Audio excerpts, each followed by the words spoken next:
Hello, everyone. Dr. Victoria Scribo here, speaking to you from the Seeds of Transformation Healing Center in Wareham, Massachusetts. It's the 7th of July, which means it is the 7-7. It is time for the 7-7 portal reading. And we're going to look at a couple of numerology things and Kabbalah things. And then I'll do the reading with the cards. So let's get started here.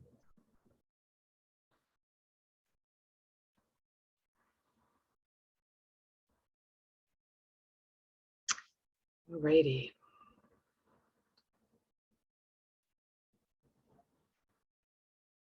Let's get started. All right, so let's take a look. The 7-7 portal reading. So before we get started here, oops, so sorry, guys. Let's try this again. Okay, guys.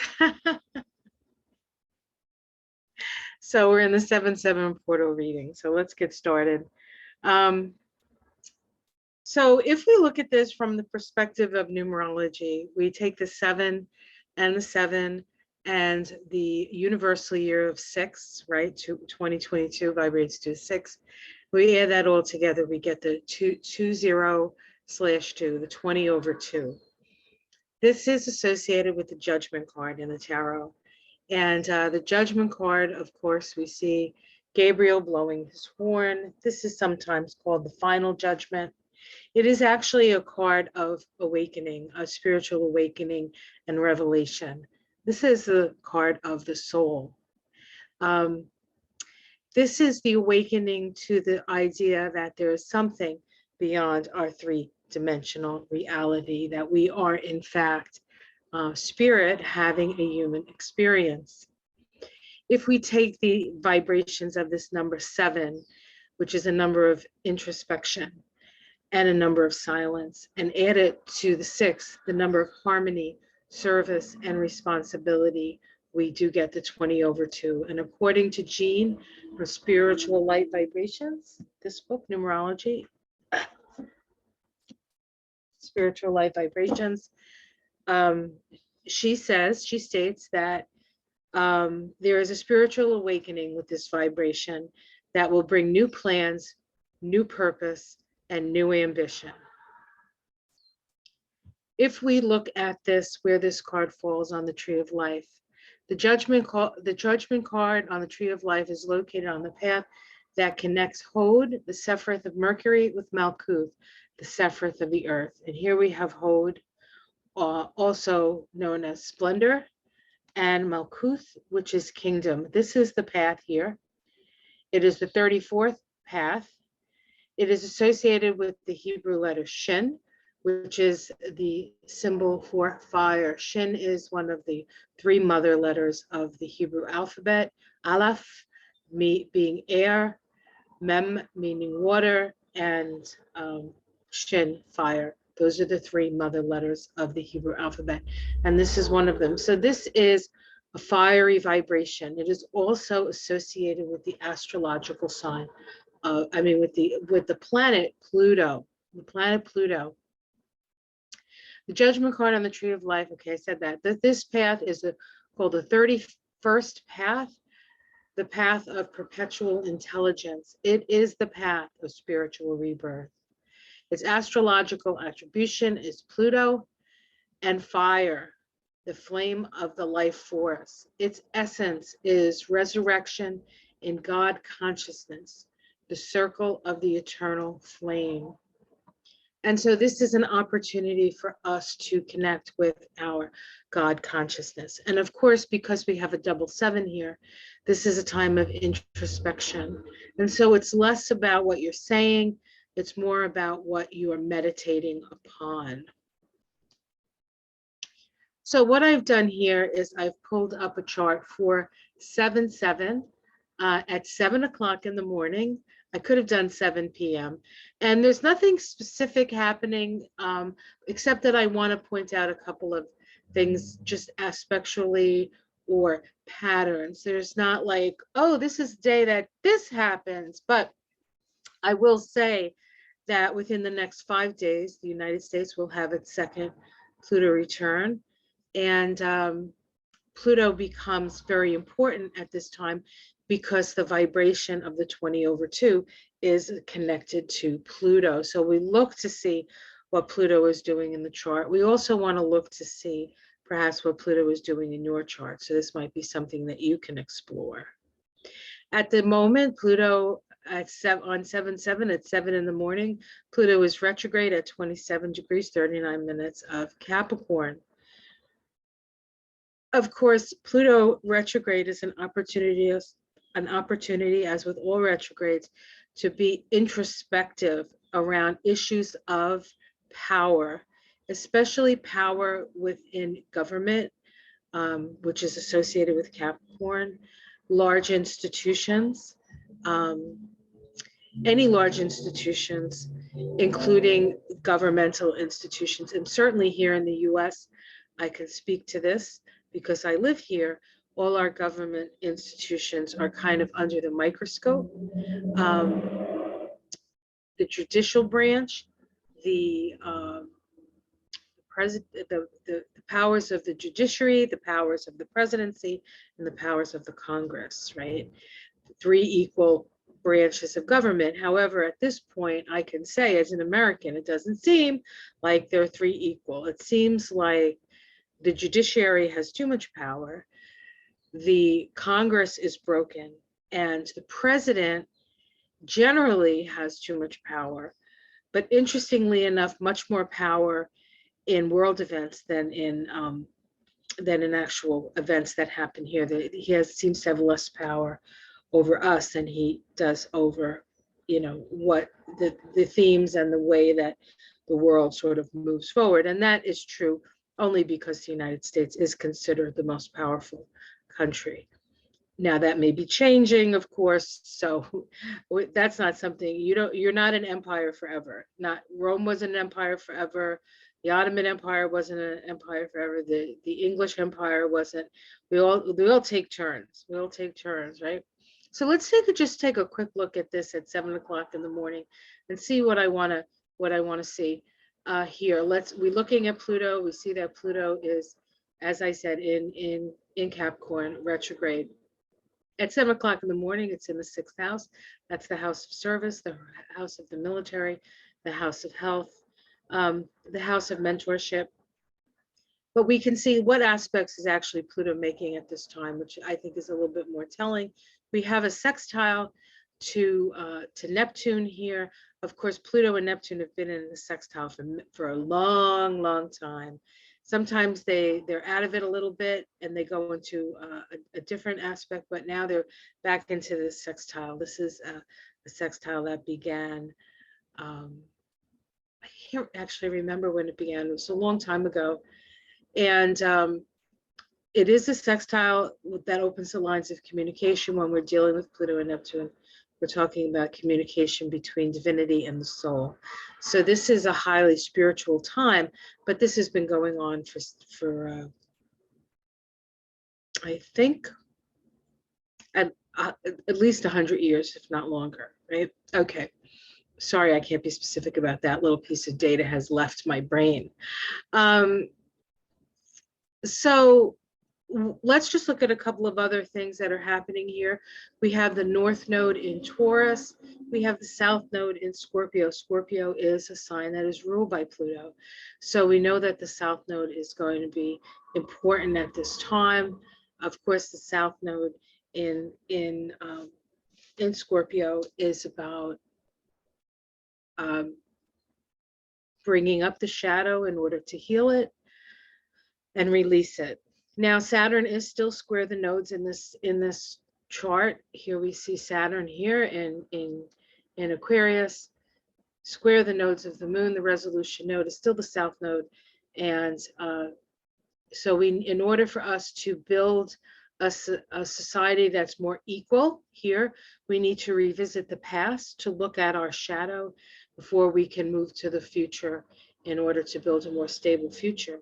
Of course, in our ability to create a more stable future, we have Uranus right here. impressing itself upon that north node. This is going to be exact at the beginning of August for everybody, everybody on planet Earth. I believe it happens at about 17 or 18 degrees of Aquarius.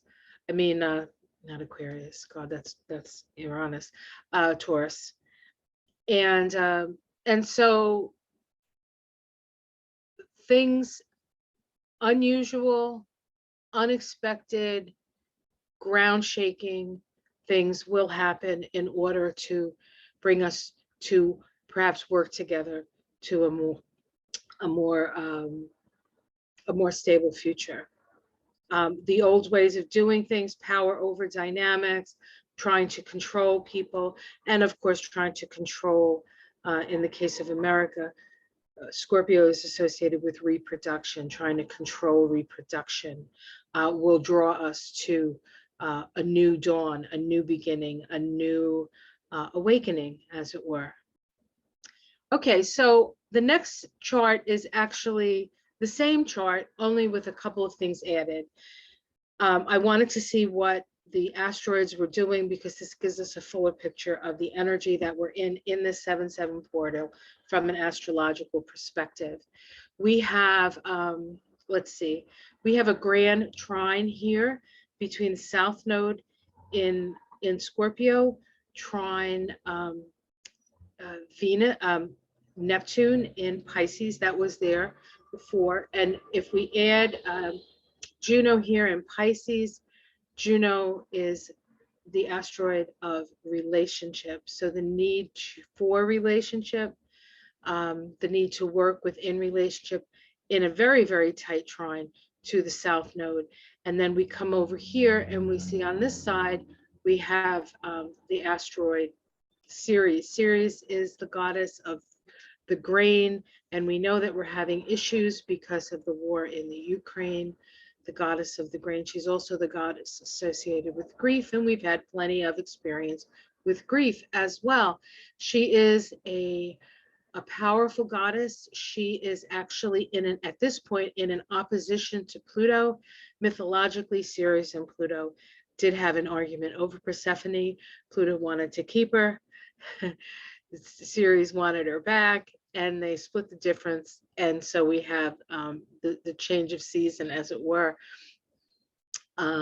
We have Pluto, we have Eris squaring Pluto. This is a long-term square. It is past exactitude now, and Pluto is moving towards Eris. Pluto, power of the patriarchy, is in a process of surrendering to a certain extent to the energy of that Eris in Aries. We have Jupiter now in Aries here, and Jupiter is squaring the sun. Jupiter is also squaring Mercury. Remember, Mercury is the Sephiroth that Hod is associated with, so we can look at that as well. Besides this grand trine, we actually have a kite. I don't know if you can see it because there's so many lines here, and that is caused by the North Node and Uranus. So we have Uranus, the North Node, the South Node, the goddess of relationship, the asteroid associated with relationship, the planet associated with divinity or divine, the divine unity consciousness, and then we have Ceres here in Cancer. This points out to us that we are all connected, that we cannot do things separate from, okay? That we're all connected. We see Saturn, of course, is still square the nodes here. And I think there was something else I wanted to point out here. Let me just see if I can find it.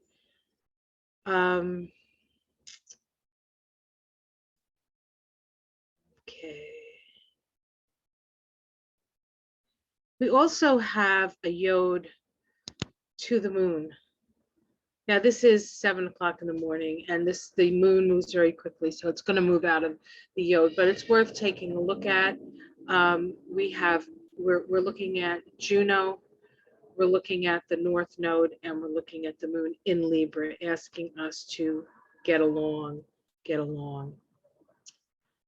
Okay, so let's take a look at, I'm going to stop this and then we're going to go back to this because this is very interesting. This is a culmination of all the portal. Well, actually, let's do it now. So I'm putting this up because I've done so far 7 portal readings, and the first one I did on the 1st of January, and the vibration of that portal was an 8, the Strength card. This is located on the Tree of Life, between Gabura, the Sephiroth of breaking down, cutting away, severity, and Hesed, the Sephiroth of expansion and generosity. It is located in the throat chakra, and the throat chakra is the chakra in which we become conduits of divine will, So this is our co-creative ability. So that was the first, it was the first message we got. In February 2 plus the universal year gave us a 9. That was the Hermit card. This is about introspection. It's about wisdom. 2, of course, is an energy of duality. The 3-3 portal, okay? This is 3-3 plus 6. We got the 12/3 vibration, the Hanged Man. This is about knowing what you have power over and knowing what you don't. It is a sense of feeling like you're in limbo, but it is an opportunity to see things in a different way and to connect with cosmic, consciousness.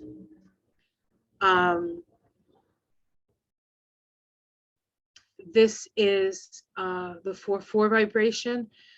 April 4th in 2022 was a 14/5. This was the Temperance card. In this deck, it's called the Art card. This is associated with the sign of Sagittarius. This is the path of the mystic. This is the straight and narrow. Okay, this is where we had to keep our balance. 5-5, we had the Devil card, right? 5-5-6 is the 15-6 vibration.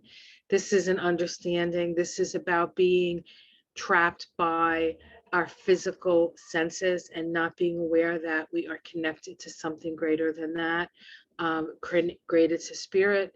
This guy knows these people have an idea and they have chains around their necks, but they can remove those chains. And then, of course, how could we forget the 666 vibration vibrated to a 16-7, and this was the vibration for the 6-6 portal, which, of course, in June, we had a lot of information come, and we saw quite the tower moment in June, right? In June, there was a lot of tower stuff. So you can sort of ponder on that if you like. All right, let's stop that.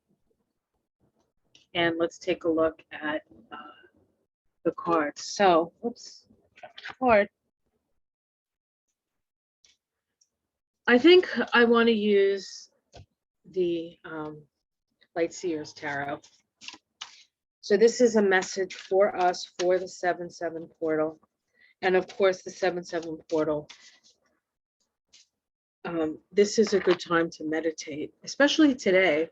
And this is coming out after 7 a.m., but 7 tonight might be a good time, right? 7 at night. So we have a little more information by then. And anytime is a good time to meditate. But I think if we do the 7s, it'll be extra special. In fact, if you want to do some sort of ritual, at that time would be a good time to do it. I would include some fire in the ritual. If you don't burn anything down. Maybe a little cauldron, or if you have a fireplace, if you're in someplace cold, if you're in someplace warm, maybe you have some sort of outside fire pit. This would be a time to do that. And study the flame. You can study a flame. You can just light a candle and watch the flame and psychically read it. Just open your mind to the flame, focus on the flame, and see what comes through, because this is the perpetual intelligence, the perpetual flame, right? Spirit still resides within us, even when we are in this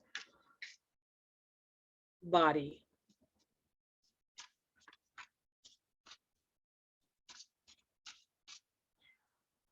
Almost ready. It almost feels ready.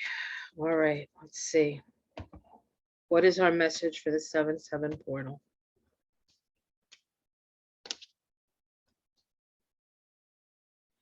The Two of Cups. The Two of Cups. The Two of Cups is about love, quite frankly. This card is connected to the Sephiroth Hokmah, which is wisdom, the wisdom of love, love happening between equals, uh, drinking from each other's cup, but having your own cup, right? Let's see the challenge.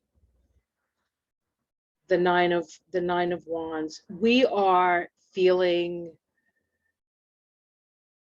that this is about vigilance, and it comes from a sense of perhaps not feeling safe, feeling like you need to have healthy boundaries. And it is true, we do need to have healthy boundaries, but it should not keep us from loving one another. Okay, it's important to keep your eyes open at this time. It's a very challenging time. Danger is out there, so we're not going to just say everything's going to be just fine. I mean, in the end it will, but we may not have our bodies at that point when we realize that, oh yeah, okay, well, this wasn't exactly what I thought it was, but maybe it's what you feel it is, right? So reason balanced with emotion.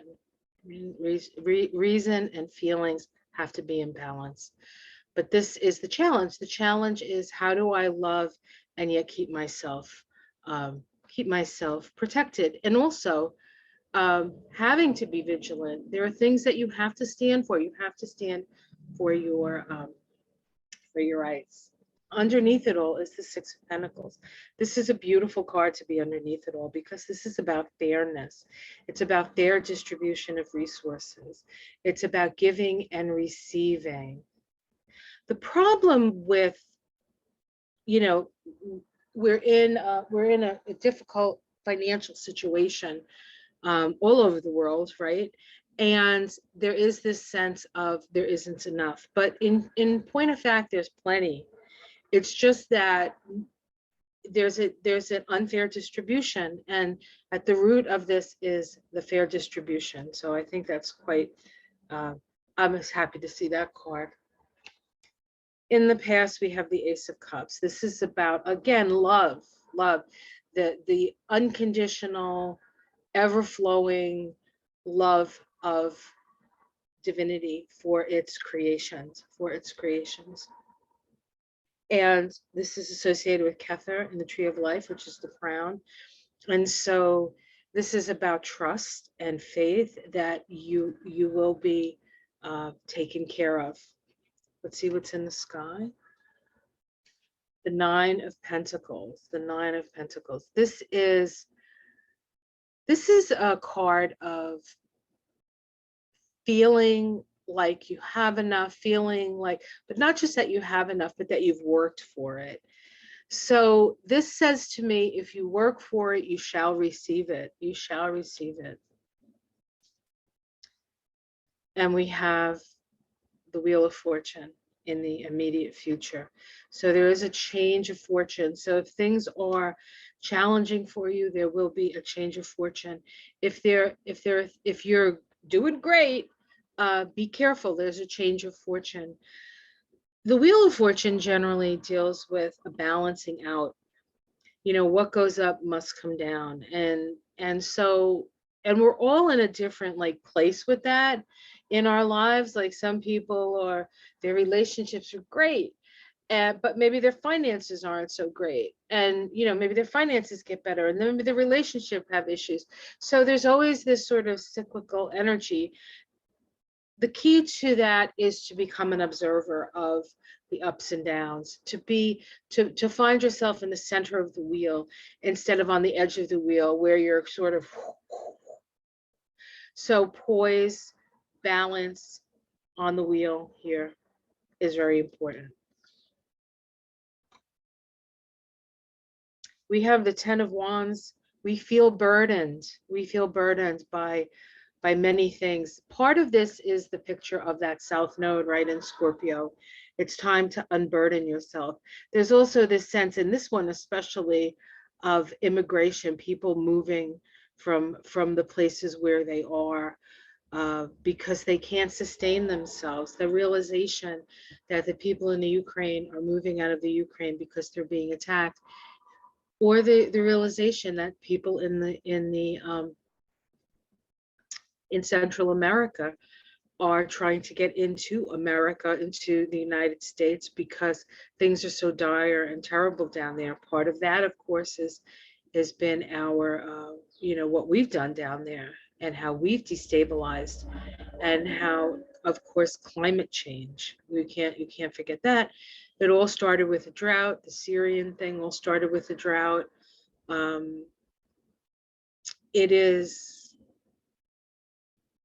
We have to remember what's important.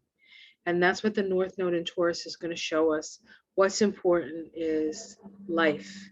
What's important is food. What's important is shelter. And that is the direction that we need to move into, not the direction of nosing ourselves into other people's business, including other people's, reproductive stuff. In the domestic situation, we have the Hierophant. The Hierophant is about listening to your inner voice. It's about understanding that all is light, all is light. Hopes and fears, the Hermit. This could be the fear of being alone, but I feel it's the hope that as you shine your light, things will actually get better. And the Chariot is the outcome, the 7 card. This is about doing your soul's work. What are you here to do? Forget about everything else. What are you here to do? What do you love to do? What do you feel compelled to do? What does your soul speak to you about? And that is the direction of your destiny. It's time to get on with your soul's work. Everybody needs to get on with their soul's work. And if you don't know what your soul's work is, you have a 7/7, right? You have an opportunity to meditate upon it. In my experience, in my personal experience, that is, what brings me the most joy is my soul's work. This is my soul's work. My work with astrology and the tree of life and the Kabbalah and the numerology and the cards, even teaching, healing, physical healing, emotional healing, spiritual healing, perhaps, understanding. So do what you love and love what you do. Help people when you can. Make sure you have enough yourself. My grandfather used to have a saying that my mother would always say to me: no one's going to say, wash your face, you look better than me. And what I think that means, in that sort of old Sicilian wisdom, is that you need to take care of yourself first. You need to make sure that you have the oxygen mask on first, and you are whole and centered and in a good space. And then you can go and help people. God helps those who help themselves. The search for love, if you can't find it, what you can't find within you, you will never find without the charge of the goddess. Take care of yourselves, guys. Love yourself, love others, shine your light, shine your light, shine your light. I hope you enjoyed this. Please have a wonderful month, and I will see you again for the 8/8 portal next month. Take care, everyone. Namaste.